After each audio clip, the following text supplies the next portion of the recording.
Então, quando se fala de alma, para a sabedoria hiperbórea, se está falando de um elemento, né, que foi criado, ou foi emanado, por um ser chamado Demiurgo, né, que criou o universo de matéria, né, onde nós existimos.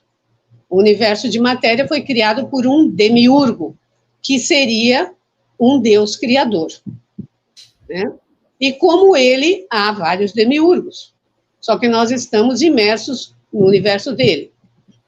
Então, ele emanou de si algumas partículas, vamos dizer assim, para ficar mais claro, e essas partículas são as almas, ou as mônadas, né? Tem um nome de mônada também, as mônadas primordiais, etc.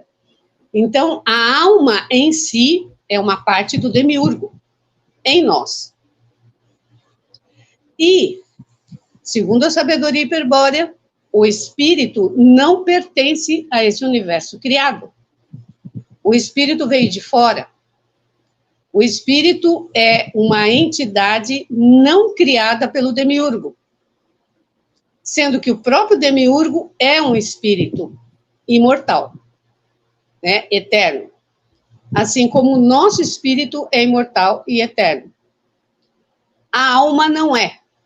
A alma morre quando termina um dia de manifestação cósmica, que seria, na Índia, chamada de Manvantara, né? Então, são os ciclos de manifestação cósmica onde as almas se manifestam, onde o demiurgo emana as almas, né? Agora, isso é interessante porque vem explicar por que nós temos essa dualidade interna. Por que nós temos debilidades e por que nós temos, às vezes, uma força de vontade, um poder capaz até de modificar a realidade, né? Que alguns chamam de neurolinguística, né? Outros chamam de o poder da vontade, enfim. Porque nós, como espíritos, que é uma parte de nós, temos o poder de influir, sim, na realidade, né? E é por isso que, às vezes, falam que nós somos co-criadores. Só que nós estamos num processo de co-criação junto com esse demiurgo que aprisionou os nossos espíritos à alma. Por que isso? Porque, em um princípio, ele queria criar um ser consciente, que fosse, que criasse cultura, né? Que fosse um ser diferente dos animais, né? Então, o que hoje nós chamamos de animal racional, que seria um humano, né? Mas ele queria não um ser que estivesse vivendo de uma forma instintiva, como os animais, de uma forma geral, mas um ser que modificasse o mundo, criasse cultura. Só que ele criou um ser que não saía disso por milhões de anos. Por milhões de anos, é o que nós chamamos de Pazu, na sabedoria hiperbórea. Era um animal-homem. Só que esse animal-homem, ele não tinha capacidade de criar cultura. Então, tudo que existe hoje no mundo, por exemplo, que é todo tipo de invenção, né? Quando a gente fala de cultura, a gente não está falando só de arte, de música, de teatro, a gente está falando de ciência, a gente está falando de arquitetura, a gente está falando, enfim, de cidades e civilizações. Então, esse ser, ele não tinha essa capacidade, porque ele tinha só a alma. Ele era, na verdade, uma extensão do próprio demiurgo, como nós somos. Então, nós temos esse paradoxo dentro de nós, vivendo dentro de nós, confundido em nós, né? Então, aquilo que a gente chama de consciência, ela é utilizada tanto pela alma quanto pelo espírito. E os dois se confundem. E é isso que nós chamamos na sabedoria hiperbórea de confusão estratégica. Nós vivemos numa confusão estratégica, Nós não sabemos quem somos, mas temos, pelo Espírito, uma leve lembrança de algo que não é daqui. E isso é o que nos faz buscar e buscar e buscar. A gente não sabe o que está buscando, né? A gente está buscando, mas não sabe o que é. Na verdade, a gente está buscando a nossa origem, está buscando voltar para casa, mas a gente nem sabe onde é. Já perdemos essa informação, porque nós estamos confundidos com a alma. Então, a alma, assim, resumidamente, é uma parte do demiurgo dentro de nós. É uma emanação do demiurgo em nós. O espírito é quem nós realmente somos. É quem nós somos, é a nossa individualidade. E só o espírito é criativo. Só o espírito produz. Só o espírito cria. A alma copia. A alma é uma copiadora, né? Então, tudo isso foi forjado para que essa criação do demiurgo tivesse o desenvolvimento que ele planejou, né? Então, as civilizações, tudo que nós temos hoje em dia, foi criado pelo espírito. Não foi criado pela alma. Outra característica da alma, por exemplo, a alma, ela é vítima, ela é chorosa, ela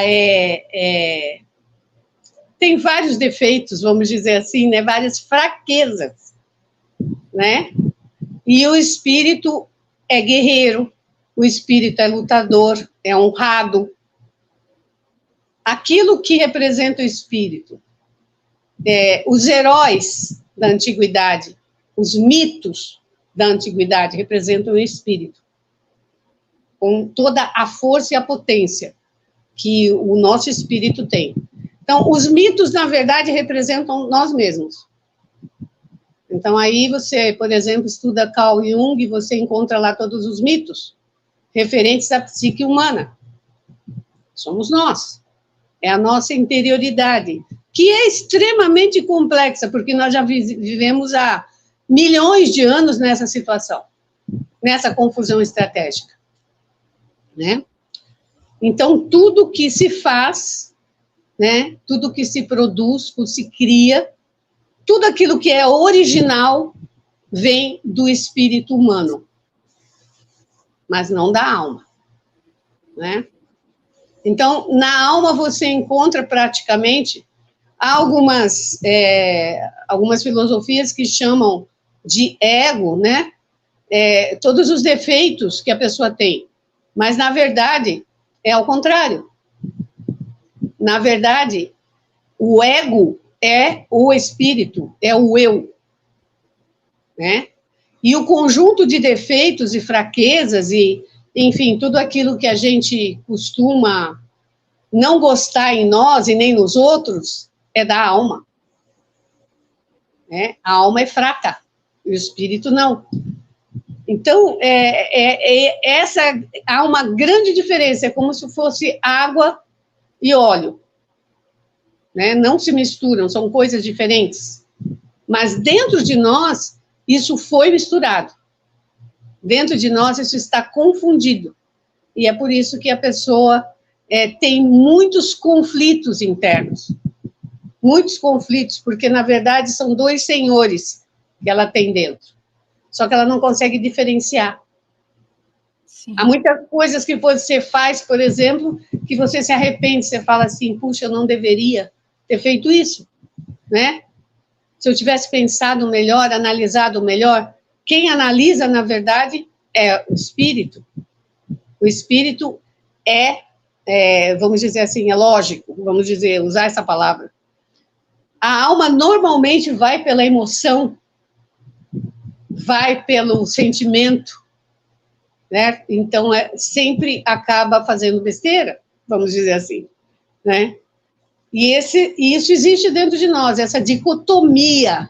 Nós temos uma dicotomia espiritual, vamos dizer assim, uma dicotomia metafísica. Nós somos dois em um, só que a gente não sabe separar um do outro. E a sabedoria hiperbórea, à medida que a pessoa vai conseguindo ir despertando essa sabedoria, ela vai conseguindo separar uma coisa da outra. Liberar-se, que é o que a gente fala de se liberar da matéria. Porque a alma vive pela matéria. A alma vive pela matéria. Eu ia falar, a alma, ela é o que nos prende à matéria, né? Exatamente. A alma são os desejos, são as debilidades, entendeu? A alma ama o mundo, né? O mundo para ela é muito lindo, maravilhoso, e para o espírito o mundo é um inferno. É porque ele está preso, né? O mundo é um inferno, porque ele conhece, o espírito conhece um outro mundo, que não é demencial como esse. Mas não somos todos iguais, porque o espírito não é igual. Cada espírito é um indivíduo, e um indivíduo diferente do outro. Então, não existe essa igualdade no mundo dos hiperbóreos, né? Inclusive, existem raças extra-universo que são raças diferentes. Por exemplo, vocês sabem, vou dizer para vocês, existe uma raça chamada Oleg, que foi aprisionada nos cristais. Não é a raça hiperbórea, são raças espirituais. Assim como existem raças humanas aqui na Terra, existem raças espirituais. Raças de espíritos, né? E o espírito, é bom deixar bem claro, o espírito não tem forma.